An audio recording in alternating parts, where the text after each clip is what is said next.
राधा वल्लभ श्री हरिवंश। राधा वल्लभ श्री हरिवंश। सत्प्रेम सिंधु मकरंद रसोगधारा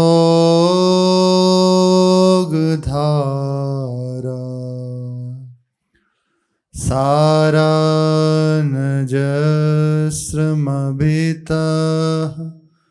स्रवदाश्रितेषु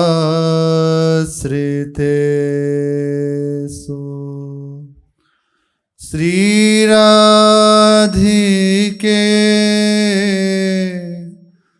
तव कदा चरणारविंदं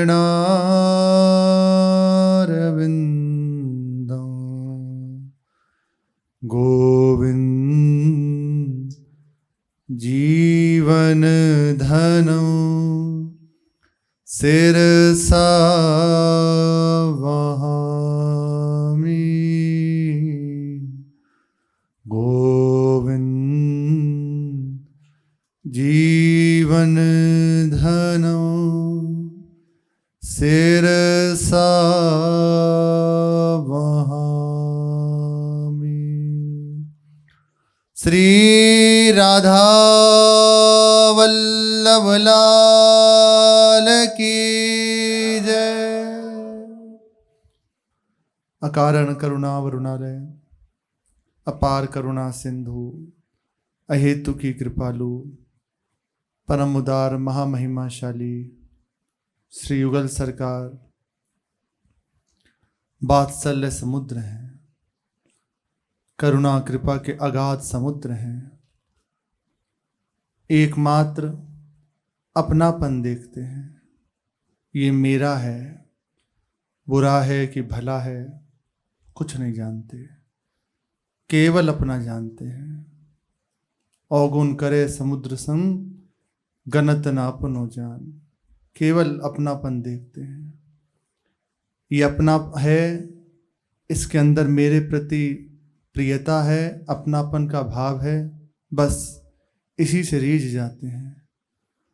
और किसी भी बड़े से बड़े साधन में या भाव में, अन्य भाव में सामर्थ्य नहीं कि हमारे वृंदावनाधीश्वर श्री युगल सरकार को रिझा सके। वो बस केवल अपनेपन से रीझते हैं। तुम बहुत साधन संपन्न हो या बिल्कुल साधनहीन हो, उन्हें बस एक प्रीति से कार्य है, उन्हें एक हृदय की सच्चाई से मतलब है कि तुम उनके हो भले कुछ नहीं हो रहा तो महामहिमाशाली है, और उनके नहीं है और बहुत बड़े से बड़ा कर्म अनुष्ठान हो रहा है तो उसकी ओर देखते भी नहीं। हित ध्रुव चितवत नेक नहीं, वैभवता की ओर रंच प्रेम में अपन पौ हारत नवल किशोर। थोड़ा सा जहां अपनापन देखते हैं कि ये मेरा है, मेरे बिना इसका कोई नहीं है, बस अधीन हो जाते हैं। जैसे जैसे वे दुलार करता है वैसे वैसे युगल सरकार खेलते हैं, उसके भाव से पोषित होते हैं। केवल अपनापन, केवल अपनापन। और कोई इन्हें पाने का इससे सरल उपाय भी नहीं है। हमारा वृंदावन का जो रस है, उपासना है, वो संबंध प्रधान है, भाव प्रधान है। मैं प्रियाजू की सखी हूँ या मैं प्रभु का दास हूँ, ये भाव, ये संबंध, इससे प्रभु रीझते हैं। बहुत कुछ है लेकिन ये संबंध की गंध यदि हृदय में नहीं है तो वृंदावनाधीश्वर श्री श्यामा श्याम को रिझाना बड़ा कठिन है। इन्हें पाने का, इन्हें रिझाने का सर्वोपरि और अत्यंत सरल एक ही बात है, संपूर्ण अपनापन इनके चरणों में हो जाए। आप थोड़ा अभ्यास कीजिए अपने अपनापन को बटोरने का। खींच पूरा ये लेंगे थोड़ा सा इनसे बस प्रीति का भाव कीजिए। हम प्रेम करना नहीं जानते, प्रेम तो ये देंगे, पूर्णता इनकी तरफ से होगी। हमारी ओर से बस एक चेष्टा कह लीजिए, झूठी ही चेष्टा कह लीजिए, क्योंकि झूठा खेले साचा होए, साचा खेले बिरला कोय। यहाँ हृदय से बस थोड़ा सा भाव यदि हो जाए तो पूर्णता तो इनकी ओर से हो जाती है। मेरा आपके सिवा कोई नहीं है, मैं आपके सिवा किसी को नहीं जानता, मेरी गति मति केवल आप हैं, मेरी मति तुम ही अनेक तोष पाओ। आपसे बढ़कर मेरे लिए कुछ नहीं है, जो कुछ है उसे आप नष्ट कर दीजिए, हटा दीजिए, अब आपके हाथ में है और कोई उपाय नहीं है। सच्ची, बिल्कुल सच्ची बात कह रहे हैं। जितना प्रभु से अपनापन होने लगता है, जितना संबंध गाढ़ होने लगता है, उतना ही हृदय में भजन की वृत्ति बढ़ने लगती है, नाम उतना ही सरस हो जाता है, चिंतन उतना सरस हो जाता है। अपनापन नहीं है तो करने से भी बड़ा कष्टप्रद प्रतीत होता है। केवल अपनापन। हमारे प्रिया प्रीतम अत्यंत सहज हैं, बहुत सहज हैं। अभी हमारा हृदय सहज नहीं हो पा रहा, इसलिए हम उनकी सहजता को समझ नहीं पा रहे। ये केवल सहज हैं, अति सहज हैं, अति सरल हैं। हम इतने बनावटी हृदय के, हमें अभ्यास हो गया बनावट का।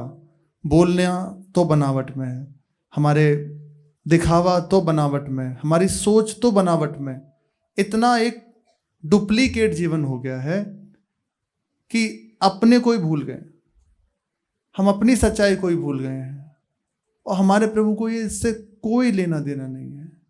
वो केवल सहज सरल भाव से जैसे हो तैसे बस उनके हो जाओ, उन्हें बस हृदय से अपना मान ले। अरे इससे ज्यादा सहजता सरलता क्या होगी। श्री किशोरी अली जी, पूर्व में ये इनकी पत्नी का नाम किशोरी था, पत्नी का विछोह हो गया, बस उसके विरह से युक्त होकर भगवत प्रेरणा से संत मंडली में लग गए और बरसाने आ गए। यहाँ दर्शन हुआ, फिर एकांत हुए। उस समय तो बहुत जंगल था, तो जो ही जंगल हुआ तो हृदय में और ज़्यादा विरह अग्नि बढ़ी पत्नी के प्रति। तो फूट फूट के रोने लगे, हाँ किशोरी, हाँ किशोरी, उसका नाम ले लेकर पत्नी के बहाने पुकार रहे हैं। और हमारी स्वामिनी जो इतनी सरल है, इतनी सहज है, इतनी भोली हैं कि ललिता जी उसे कहती हैं कि देखो ये कौन हमें पुकार रहा है, जाओ इसे बुला के लाओ। ललिता जी ने कहा, प्रिया जी ये आपको नहीं पुकार रहा, ये अपनी पत्नी किशोरी को पुकार रहा है, आपको नहीं पुकार रहा। तो श्री जी कहती हैं, आदि किशोरी नाम तो मेरा है, फिर जाओ ये हमें ही पुकार रहा है, जाओ इसे बुला के लाओ। ललिता जी गई, मना करने पर श्री जी भेज रही हैं, बता रही हैं, लेकिन इतनी सरलता कि उन्हें हृदय में इस बात की बात नहीं, केवल इसने मेरे धाम में आया, मेरा नाम ले रहा है, मुझे अपना मानता है, बुला के लाओ इसे। ललिता जी का दर्शन करते ही अविद्या की गांठ खुल गई, तत्व हृदय में जागृत हो गया, जो है छिपा हुआ है वो प्रकट हो गया, स्वरूप का बोध हो गया, बस समस्त अविद्या का नाश हो गया और श्री जी के पास ले गए, बस सब खत्म। बस प्रिया जो आगे चल के उनका नाम ही किशोरी अली हो गया, किशोरी जो की प्रिय सखी। एक गुलाब भक्त हुए हैं बरसाने में, उनके बेटी का नाम था राधा। श्री जी के यहाँ सहनाई बजाते थे, शायद ऐसे ही वहाँ सेवा करते थे।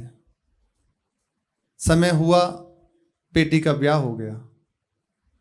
बाद में जब बेटी चली गई तो उन्हें ऐसा लगा, अब तक तो पता नहीं था, जब विवाह की रस्म हो गई, सब हो गया, अब हृदय में लगा कि अरे इसके बिना मैं कैसे जीऊंगा, यही तो श्री जी के सामने नाचती थी। उदास हो गए, पुत्री का विरह व्याप गया, पूरी रात हो गई श्री जी के दरवाजे पे बैठे हुए। प्रियाजू बस इसी भाव को देख रही थी कि मेरे दरवाजे पे बैठा है, मुझे अपनी बेटी मानता है। आई उसी के भेष में, श्री जी उसी की बेटी के भेष में, और फिर प्रसादी दिया। बाद में तो वो अंतर ध्यान हो गए, वो किसी को मिले ही नहीं। तो कईयों ने कहा कि हो सकता है पागल हो गया हो, कहीं चला गया हो, पर गोसाई जी को रात्रि के समय दर्शन दिया कि अब मैं श्री जी की नित्य सेवा में पहुंच गया हूँ। प्रमाण देने के लिए जो गोसाई जी बीड़ी रख के आए थे श्री जी के लिए, वो दिखाई और प्रसाद दी कि अब मैं निरंतर श्री जी की सेवा में ही रहता हूँ। केवल संबंध अपनी पुत्री से था, उससे रीझ गई, ये मेरा है। इससे सरलता क्या होगी? अति सहज करुणामयी स्वामिनी जो है, हमारे हृदय में सहजता नहीं है, हम सहज नहीं हो पा रहे, इसीलिए सारी परेशानी है। हम बाहर से तो कहते हैं प्रिया प्रीतम के सिवा हमारा कोई नहीं, प्रिया प्रीतम ही एकमात्र हमारे हैं, पर अंदर से हम अपनी कह रहे हैं, औरों की क्या कहें, इतना भी अपनापन प्रभु से नहीं रखते। क्योंकि यदि थोड़ा सा भी रंच प्रेम में अपन को हारत, अपने आप को हार जाए रंच प्रेम में, पर उनकी कृपा से उनके महल में पड़े कभी तो कृपा दृष्टि हमारी दुर्दशा पे हो ही जाएगी। कभी तो दुर्दशा देख के रीझ जाएंगे कि झूठे ही कहता है, चलो आज इसको सच्चा कर देते हैं। किसी ना किसी दिन तो कृपा दृष्टि हो ही जाएगी, क्योंकि वे करुणा में हैं, सदैव बरसते रहते हैं, निश्चित करुणा करेंगे। उन्हीं के महाप्रेम में सूत्र है। श्री नारद जी ने और कोई उपाय नहीं बताया, केवल प्रेम प्रभु को पाने का उपाय बताया है। श्री नारद जी महाराज क्या ऐसा है जो वो श्री नारद जी युक्त ना हो उससे? शास्त्र, वेद, पुराण, वेदांत सब कुछ मार्तंड हैं, आचार्य हैं श्री नारद जी महाराज। लेकिन वे कह रहे हैं कि मेरे भाव से भक्ति क्या है। भक्ति के सूत्रों की व्याख्या करी श्री भाई जी महाराज ने, भक्ति सूत्र कहे श्री नारद जी महाराज ने। वे कह रहे हैं अथातो भक्तिम व्याख्यास्यामः। अब हम भक्ति की व्याख्या करेंगे, पहला सूत्र। दूसरा, सा तस्मिन् परम प्रेम रूपा। वह भक्ति ईश्वर के प्रति परम प्रेम रूपा है। दृढ़ संबंध जहां हो जाता है वहां प्रेम स्वतः होने लगता है। हम जान नहीं पाते, एक आंतरिक प्रेम की डोरी से बंध जाता है दृढ़ प्रेम संबंध। अब तीसरा सूत्र कह रहे हैं वह प्रेम स्वरूप कैसा है? अमृत स्वरूप च। अमृत स्वरूप भी है, अमृत स्वरूपा भी है। भगवान में अनन्य प्रेम ही वास्तव में अमृत है। अनन्य प्रेम, एक मति, एक गति, एक ही हमारे प्राण प्रति, केवल युगल सरकार, केवल श्री प्रिया प्रीतम। उन्हें छोड़ गति दूसर नाई, उनके सिवा कोई और हमारी गति ना हो। हमारे जो कुछ है बस ये सहज भाव से इतनी बात हृदय में स्वीकार हो, अपना सारे संबंध केवल प्रिया प्रीतम से, तो यही प्रेम का स्वरूप धारण कर लेता है। अब उसमें भाव है, तरंग है। किस भाव से प्रेम उसे हो रहा है? दास्य भाव से, वात्सल्य भाव से, सख्य भाव से, कांता भाव से, या सहचरी भाव से। वो प्रेम का भाव है, किस भाव से प्रेम उसे हुआ है। वह प्रेम ही वास्तव में अमृत है, सबसे अधिक मधुर है। और जिसको यह प्रेमामृत मिल जाता है वह उसे पान कर अमर हो जाता है, सदा सदा के लिए अमर हो जाता है। कभी मृत्यु उसको स्पर्श नहीं कर सकती। लौकिक वासना ही मृत्यु है। संसार की वासना, संसार की आशा, संसार की चाह, संसार के भोगों में राग, यही मृत्यु है। अनन्य प्रेमी भक्त के हृदय में भगवत प्रेम की एक नित्य नवीन पवित्र वासना के अतिरिक्त दूसरी कोई वासना रह ही नहीं जाती। जो भगवान का अनन्य प्रेमी है उसके हृदय में केवल प्रभु से प्रेम करने के अलावा कोई और बात रह ही नहीं जाती। मैं प्रभु का हूं, प्रभु मेरे हैं, रात दिन उनको दुलार करता है। प्रभु से भी कुछ नहीं चाहिए, प्रभु के लिए प्रभु से प्रेम करता है बस। ये महामहिमाशाली है, इससे बढ़ के कोई नहीं है। प्रारंभ में कह रहे ना, एकमात्र सहज भाव से इतनी बात हृदय में आ जाए, मैं प्रिया प्रीतम कहूँ, प्रिया प्रीतम मेरे हैं, इसी से ये सब जो भाव जागृत हो ना, इसी से ये प्रेम हृदय में स्फुरित होने लगेगा। वैसे ही जैसे अपने जन सहचरी भाव के उपासक हैं, तो हमारा प्रेम प्रिया प्रीतम के प्रति सहचरी स्वरूप का है, सहचरी भाव का है। हमारी प्रिया जो सखी हैं, हम उनकी सखी हैं। अनन्य प्रेमी केवल प्रेम के सिवा और कोई वासना रखता ही नहीं है, और वो भी प्रभु को दुलार करने के लिए, प्रभु को सुख पहुंचाने के लिए, ना कि इस भाव से कि मेरे कर्मजाल नष्ट हो जाएगा, मेरी मृत्यु फांस हट जाएगी, मुझे सुख मिल जाएगा, ये भी चाह नहीं होती, ये गंध ही नहीं होती प्रेमी के हृदय में। वो केवल प्रभु को सुख पहुंचाना चाहता है। क्यों चाहिए प्रभु? उनके बिना जी नहीं सकता, उनको दुलार करना है, उनके बिना नहीं रह सकता। इसी परम दुर्लभ वासना के कारण वह भगवान की मुनिमन हारिणी लीला का एक साधन बनकर कर्म बंधन युक्त जन्म मृत्यु के चक्कर से सर्वथा छूट जाता है। सदा सदा के लिए भगवान की मनोहारिणी लीला का पात्र बन जाता है, और इसी के प्रभाव से उसे अलग से कोई प्रयास नहीं करना पड़ता कर्म बंधन से छूटने का। मुक्त हो गया कर्म बंधन से, केवल भगवत संबंध स्वीकार करने से, भगवान से अपनापन स्वीकार कर लेने से कर्म बंधन जन्म मृत्यु के चक्कर से छूट जाता है। और यही कर्म बंधन, यही संसार में फंसाने वाला है। संसार में यही संबंध जो है बस फंसाने वाला। ये मेरे माता है, पिता है, इनसे दुलार, इनसे प्रेम, बार बार जन्म, बार बार मृत्यु, इसी चक्र में बस पिसते आ रहे हैं। और यही जहां संतों की कृपा से, भगवत कृपा से प्रभु के चरणों में हुआ, अब जन्म मृत्यु रहित हो गया, भगवान की लीला का पात्र बन जाता है, भगवान उसके संग खेलते हैं, भगवान की मनोहारिणी लीला का वह पात्र हो जाता है। उसे कोई प्रयास नहीं करना पड़ता जन्म मृत्यु के चक्कर से छूटने का। वो स्वतः इस कर्म बंधन युक्त जन्म मृत्यु के चक्कर से सर्वथा छूट जाता है। वह सदा भगवान के समीप निवास करता है, पहले चिंतन से, फिर स्वरूप से, और फिर सीधा। जैसे आप इस समय भजन कर रहे हैं तो पहला जो प्रभु का निरंतर सानिध्य प्राप्त होगा चिंतन का, फिर जब आगे और गाढ़ स्थिति होगी तो स्वरूप जागृत होगा भगवत कृपा से, फिर स्वरूप से सेवा हो रही है। आगे चल के जहां ये शरीर छूटा, फिर न स्वरूप कह लो, हम कह लो, सब एक हो गया। प्रेम स्वरूप होकर वो भगवान की सेवा में निरंतर सम्मिलित रहता है, हर समय उन्हें दुलार करता रहता है, सदैव भगवान के समीप उन्हें सुख पहुंचाता रहता है। प्रेमी भक्त और प्रेमास्पद भगवान का यह नित्य अटल संयोग ही वास्तविक अमृतत्व है। यही अमृतत्व है। स्वर्ग का अमृत अमृत नहीं है, उसे पान करके भी देवता भयभीत रहते हैं। देखो ना, अमृत पान किए हुए हैं, जो समुद्र मंथन से अमृत प्रकट हुआ है, लेकिन फिर भी देवता भयभीत रहते हैं। उनके हृदय में माया के दोष देखे जाते हैं। लेकिन ये अमृत पद जो श्री नारद जी महाराज कह रहे हैं, अमृत स्वरूपच्छ, ये ऐसा नहीं है।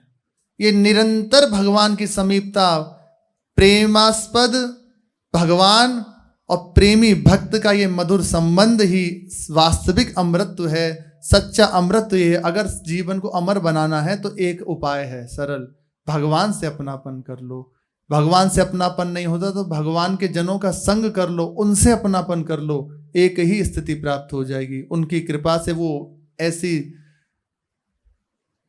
छुरी चलाएंगे कि बस कहीं ठौर नहीं रहने देंगे और प्रभु के चरणों से युक्त कर देंगे। आज सुबह ही जब संतों की महिमा की चर्चा हो रही थी श्री महाराज जी के मुख से, तो कह रहे हैं कि संतों का संग, सच्चे संत का कैसे भी संग मिल जाए तो निश्चित मानिए वो भगवान की प्राप्ति कर लेगा, भगवान से प्रेम करा देगा, कैसे भी जीवन में संयोग हो जाए।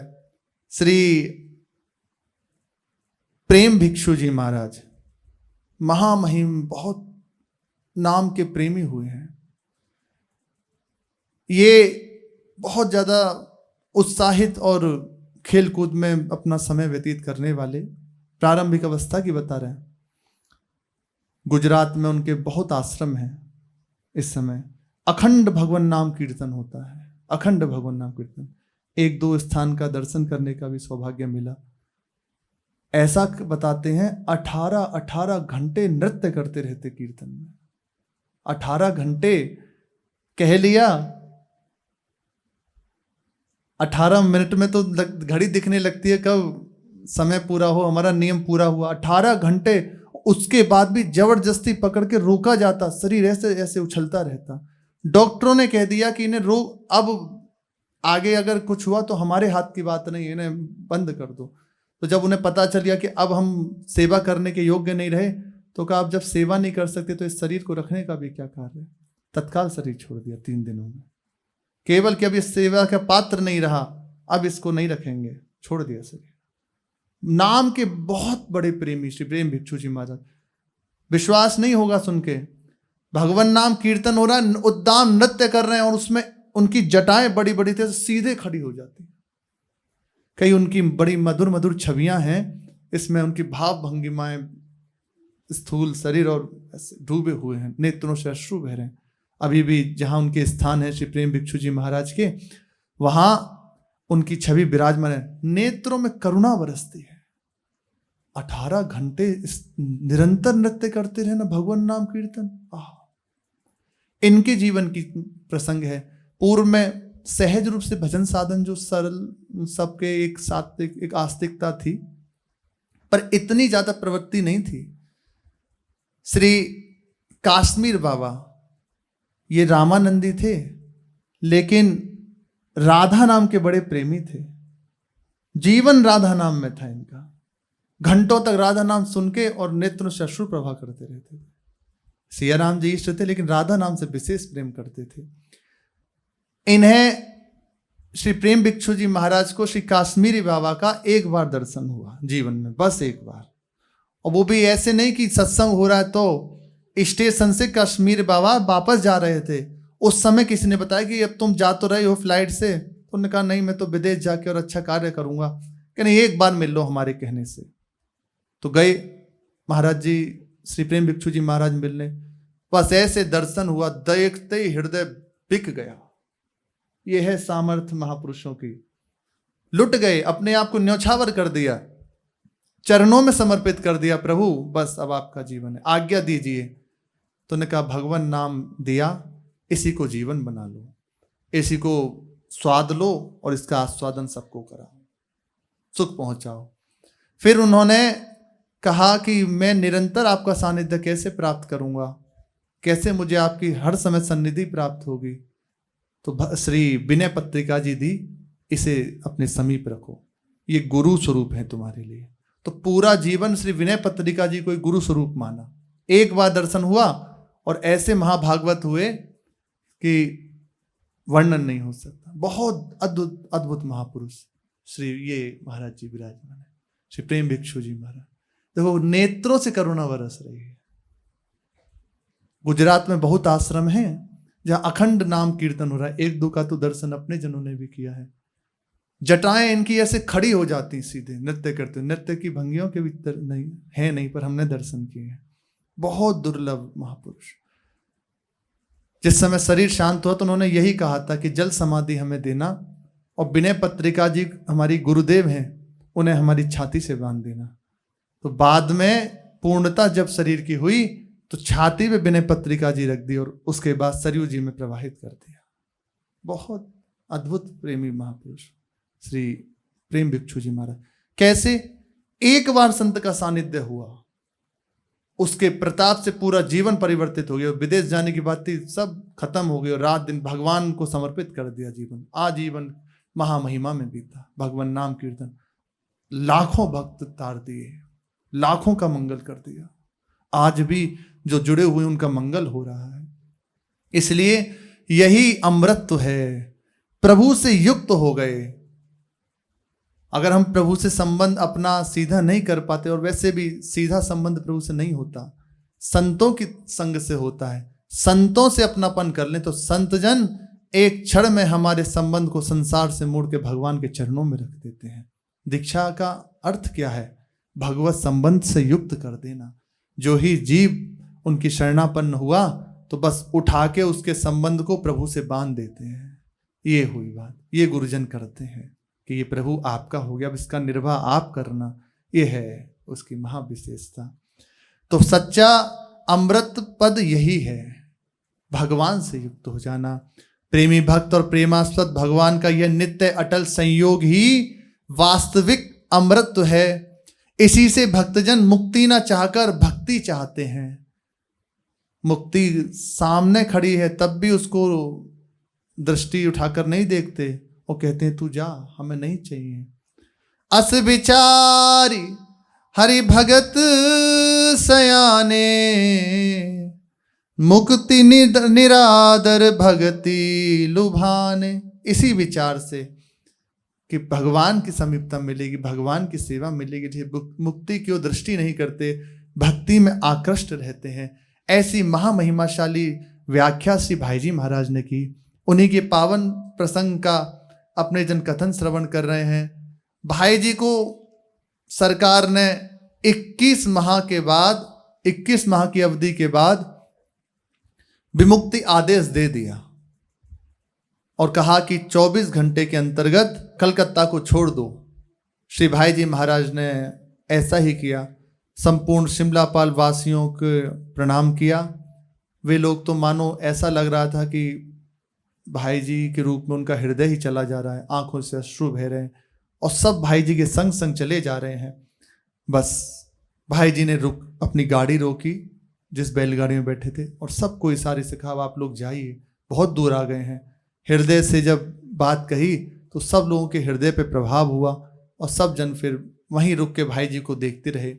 भाई जी आसनसोल आए, वहाँ अपने कुटुंबियों से, दादी से मिले और फिर उनको साथ लेकर रतनगढ़ के लिए रेलवे गाड़ी में बैठ गए। भाई जी सब परिवार रतनगढ़ आ चुके हैं। वहाँ रतनगढ़ में, राजस्थान रतनगढ़ में घर के सिवा और कुछ नहीं, क्योंकि दादाजी की कमाई सीलांग में भूकंप के भेंट चढ़ गई। भूकंप हुआ था जिसमें भाई जी के प्राण बचे, वो वहाँ भेंट चढ़ गई। कलकत्ते की वृत्ति से ही कुछ मिला था तो वह भी राजनीति, समाज सेवा और संत महात्माओं को समर्पित हो गया। पिताजी के जाने के बाद कलकत्ते की दुकान भाई जी संभालते थे, पर इनकी अनुपस्थिति में वहां केवल कर्ज ही बचा था। केवल कर्ज रह गया इनका, जो दुकानदारों पे था वो रह गया और फिर कुछ नहीं, क्योंकि हर समय इनका सहयोग जो राज्य के लिए लड़ रहे थे उनके लिए होने लग गया भाई जी का सहयोग। तो इस कारण से वे भी एक तरह से मानो बंद हो गया कार्य। अब इनकी अनुपस्थिति में वहां केवल कर्ज रह गया था। इस अव्यवस्थित स्थिति में पारिवारिक जीवन निर्वाह की समस्या सामने आने लगी। पत्नी है, दादी हैं, स्वयं हैं और भी परिकर है, और फिर दान पुण्य का स्वभाव है। रतनगढ़ में महात्माओं का संग करते हैं। भाई जी के मन में कोई उद्वेग नहीं था। एक तो भजन का प्रभाव, भगवान के आश्रय, क्योंकि ये सब बातें पहले भाई जी सोच चुके थे। राजनीति में प्रविष्ट होने से पहले ये सब बातें विचार कर ली थी भाई जी ने। अनुकूल पत्नी और सहिष्णु दादी के कारण दिन हंसते हंसते कट रहे थे, पर वृत्ति के लिए कुछ व्यवस्था तो करनी ही थी। इसी सोच विचार में थे कि एक दिन अचानक सेठ जमुना लाल बजाज, इनका पत्र मिला कि तुम बंबई चले आओ। भाई जी से कहा तुम बंबई चले आओ, कोई काम शुरू कर दिया जाएगा। जब भाई जी को पत्र प्राप्त हुआ तो भाई जी ने विचार किया और अपने परिवार से अनुमति लेकर भाई जी बंबई के लिए चल दिए। पत्र मिलने के 1-2 दिन बाद ही बंबई जाने का निश्चय कर लिया भाई जी ने। मुहूर्त दिखाकर भाद्र संवत 1975 अगस्त 1918 में ये अकेले बंबई चले गए भाई जी महाराज। परिवार रतनगढ़ में ही रह गया। वहां अपनी बुआ के यहाँ ठहरे। बंबई में श्री भाई जी की बुआ जी रहती थी, उनके यहाँ ठहरे। दूसरे दिन श्री जमुना लाल जी बजाज से मिलने गए तो उनका स्नेह देख के भाई जी गदगद हो गए। इतना प्यार श्री जमुना लाल जी बजाज ने श्री भाई जी को दिया कि हृदय बहुत प्रभावित हुआ भाई जी का। यह स्नेह संबंध निरंतर बढ़ता ही रहा, ये टूटा नहीं, निरंतर ये स्नेह संबंध बढ़ता रहा। सर्वप्रथम श्री जमनालाल जी बजाज ने भाई जी को गुलाब राय जी नेवाणी के साजे में रुई की दलाली का कार्य आरंभ कराया। भाई जी ने रुई की दलाली का कार्य किया सर्वप्रथम बंबई में जाके। 3-4 महीने के बाद शेयरों की दलाली की और झुकाव हुआ और मदन लाल जी चौधरी के साझे में शेयरों की दलाली का कार्य करने लगे। यह काम 12 महीने चला पर विशेष आमदनी नहीं हुई, इसमें ज़्यादा कोई इसमें मुनाफा नहीं हुआ। नया आयोजन सोचने लगे। श्री जमनालाल जी के कौटुंबिक भाई श्री गंगा विष्णु के साथ गंगा विष्णु हनुमान प्रसाद के नाम से शेयरों की दलाली करने लगे बंबई में। इसमें भी लाभ हुआ पर परिवार के आने से बंबई में खर्च भी बढ़ गए थे। परिवार पहुंच गया तो पूरा खर्चा बढ़ गया, क्योंकि रामकौर जैसी दादी और भाईजी जैसे पौत्र की जोड़ी मिल जाए तो फिर तो दान पुण्य बढ़ ही जाएगा। दादी एकदम खुले हस्त से दान करती, तभी तो उन्हें ऐसे भाईजी जैसे महाभागवत प्राप्त हुए हैं। अरे अद्वितीय श्री भाईजी महाराज कारक महापुरुष, ऐसी वाणी। लाखों का मंगल हो गया, हो रहा है, होता रहेगा। जो श्री भाईजी महाराज कर गए साधारण जन की बात नहीं। आगे प्रसंग में है बहुत दिव्य विभूति श्री भाईजी महाराज, दिव्य विभूति। धोती कुर्ता पहने हुए घर गृहस्थी में रहते हुए ऐसे विशेष आत्मा, ये केवल कल्प कल्पों में युगों युगों में होते हैं। ये ऐसा नहीं कि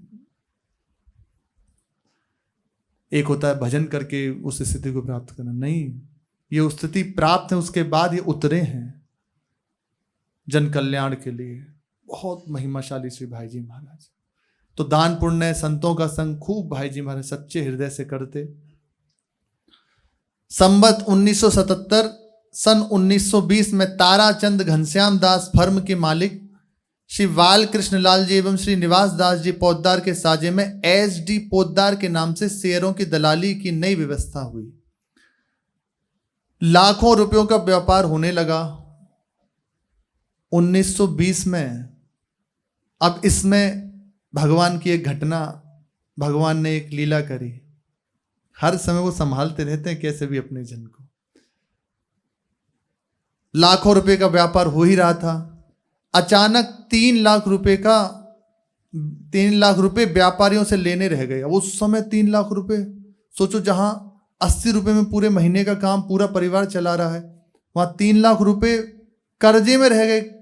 जैसे तैसे 3 लाख का जब घाटा हुआ तो 2 लाख रुपए तो जैसे तैसे निकल आए, लेकिन 1 लाख रुपए नहीं आ पाए। मुनीमों ने, जो मुनीम थे, उन्होंने भाई जी की शिकायत की। तो मुनिश्री जिनसे साझेदारी हुई थी, उनका नाम था श्री निवास दास जी। उन्होंने मुनीमों को डांट दिया कि मेरी सम्मति से सारे कार्य हुए हैं, घाटा हो गया तो हो गया, ये तो व्यापार में चलता ही रहता है, लाभ या हानि इसमें क्या विचार करना, हो गया हो गया, कोई भाई जी को कुछ नहीं कहेगा। उन्होंने सबको रोक दिया, वो भी बड़े हृदय के। लेकिन भाई जी के हृदय पर इस घाटे का असर पड़ा।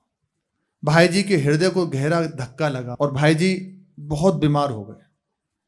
1 महीने तक बीमार रहे भाई जी।